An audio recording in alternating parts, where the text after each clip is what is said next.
السلام علیکم students, welcome to the Islamiat class. Class matric آج ہم اسلامیت کا سبجیکٹ پڑھنے جا رہے ہیں۔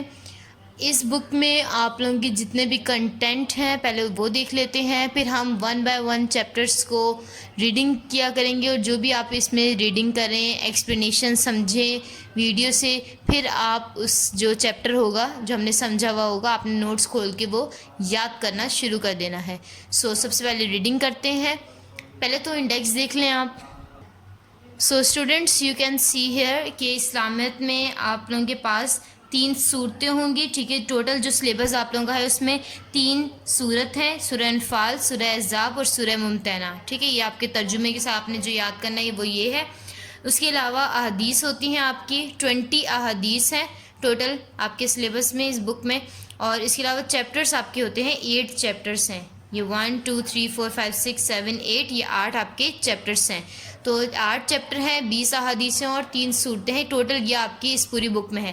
تو ہم سب سے پہلے کہاں سے سٹارٹ کریں؟ ہم شروع سے سٹارٹ نہیں کریں بلکہ ہم چیپٹر سے سٹارٹ کر رہے ہیں۔ موضوعاتی مطالعہ جو ہے آپ کا چیپٹر نمبر 1 قرآن مجید، یہاں سے ہم آپ کا سلیبس یہ جو ہے سٹارٹ کر رہے ہیں۔ آپ نے چیپٹر پہلے ہم کچھ پڑھیں گے، پھر اس کے بعد ہم صورت اور احادیث پڑھیں گے۔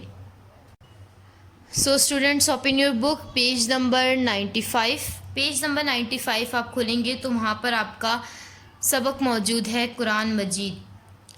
ہمارا اس بک کا پہلا چیپٹر ہے قرآن مجید کا موضوعاتی مطالعہ میں۔ ٹوٹل آپ کے 8 چیپٹر ہیں جن میں سب سے پہلا ہے قرآن مجید۔ اس چیپٹر میں ہم قرآن مجید کے بارے میں پڑھیں گے، اس کا تعارف پڑھیں گے، اس کی حفاظت کس طرح کی گئی تھی، اور قرآن پاک کی تلاوت کے کیا فضائل ہیں۔ یہ ساری چیزوں کو ہم اس چیپٹر میں ریڈ آؤٹ کریں گے۔ تو آپ نے پہلے ایکسپلینیشن سمجھنی ہے اس کی، اور پھر آپ نے اس چیپٹر کو نوٹس میں کھول کے وہاں سے یاد کرنا شروع کر دینا ہے۔ Let's start over chapter. Students, اللہ تعالیٰ نے انسان کو پیدا کیا۔ انسان کے جسمانی اور فطری جتنی بھی ضروریات تھی اللہ تعالیٰ نے اس وسائل بنائے اس دنیا میں، جو قدرتی وسائل جس کی مدد سے انسانوں کی ضروریات پوری ہوئی اور ہم یہاں رہنے کے قابل ہوئے۔ اللہ تعالیٰ نے انسان کو اشرف المخلوقات کا شرف دیا۔ انسان کو ہی یہ شرف حاصل ہے کہ وہ اشرف المخلوقات ہے، یعنی ہمیں اچھائی اور برائی میں فرق کرنے کی اللہ تعالیٰ نے صلاحیت دی ہے۔ اللہ تعالیٰ نے انسان کی جو رہنمائی تھی اس کے لیے اپنے انبیاء کرام کو اس دنیا میں بھیجا اور ان پر کتابیں نازل فرمائیں، جن میں سے ہمارے آخری نبی کون ہے؟ حضرت محمد صلی اللہ علیہ وسلم اللہ تعالیٰ کے آخری نبی ہے، جو اس دنیا کی اس انسانوں کی رہنمائی کے لیے آئے تھے۔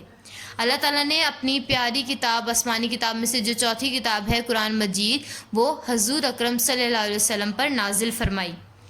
اللہ تعالیٰ نے اپنی آخری کتاب انسانوں کی ہدایت کے لیے نازل فرمائی۔ ویسے تو ساری آسمانی کتابیں، چاروں آسمانی کتابیں انسانوں کی بھلائی کے لیے، انسانوں کو سبق دینے کے لیے اور انسانوں کی بھلائی کے راستے کی طرف جانے متوجہ کرنے کے لیے بھیجی گئی تھی، لیکن جو قرآن مجید ہے وہ اللہ تعالیٰ نے اپنے پیارے نبی حضرت محمد صلی اللہ علیہ وسلم پر نازل فرمایا تاکہ اس کی تعلیمات کو دنیا کے تمام لوگوں انسانوں تک پہنچایا جائے اور وہ اس سے ہدایت اور بھلائی کا راستہ حاصل کریں۔ اللہ تعالیٰ نے جتنے بھی نبی بھیجے، جو پچھلی امتوں پر جتنے بھی نبی اللہ تعالیٰ نے بھیجے تھے، ان میں سے کچھ رسول تھے جن پر کتابیں نازل ہوئی تھیں، اور ان میں ان انبیاء کی تعلیمات اور ان پر جو نازل کی گئی کتابیں تھیں وہ اپنی اصل حالت میں محفوظ نہیں رہیں۔ بعد میں وہ اپنی اصل حالت میں محفوظ نہیں رہیں، لیکن اللہ تعالیٰ کا ارشاد ہے قرآن مجید کے بارے میں، اور تمہاری طرف ہم نے یہ کتاب نازل کی ہے، یہ حق لے کر آئی ہے۔ اس سے پہلے جو آسمانی کتابیں آئیں ان کی تصدیق کرنے والی ہے اور ان کی محافظ و نگہبان ہے۔ یعنی کہ جو پہلے کتابیں آئی تھیں وہ اپنی اصل حالت میں محفوظ نہیں رہی تھی، لیکن اس کتاب کو محفوظ رکھنے کا، اس کی حفاظت کرنے کا ذمہ اللہ تعالیٰ نے خود لیا ہے۔ اللہ تعالیٰ اس کتاب کی حفاظت کرنے والا خود ہے، اور یہ تمام پچھلی کتابوں کی تصدیق کرنے والی اور ان کی محافظ ہے، جتنی بھی پچھلی کتابیں تھیں آسمانی ہماری۔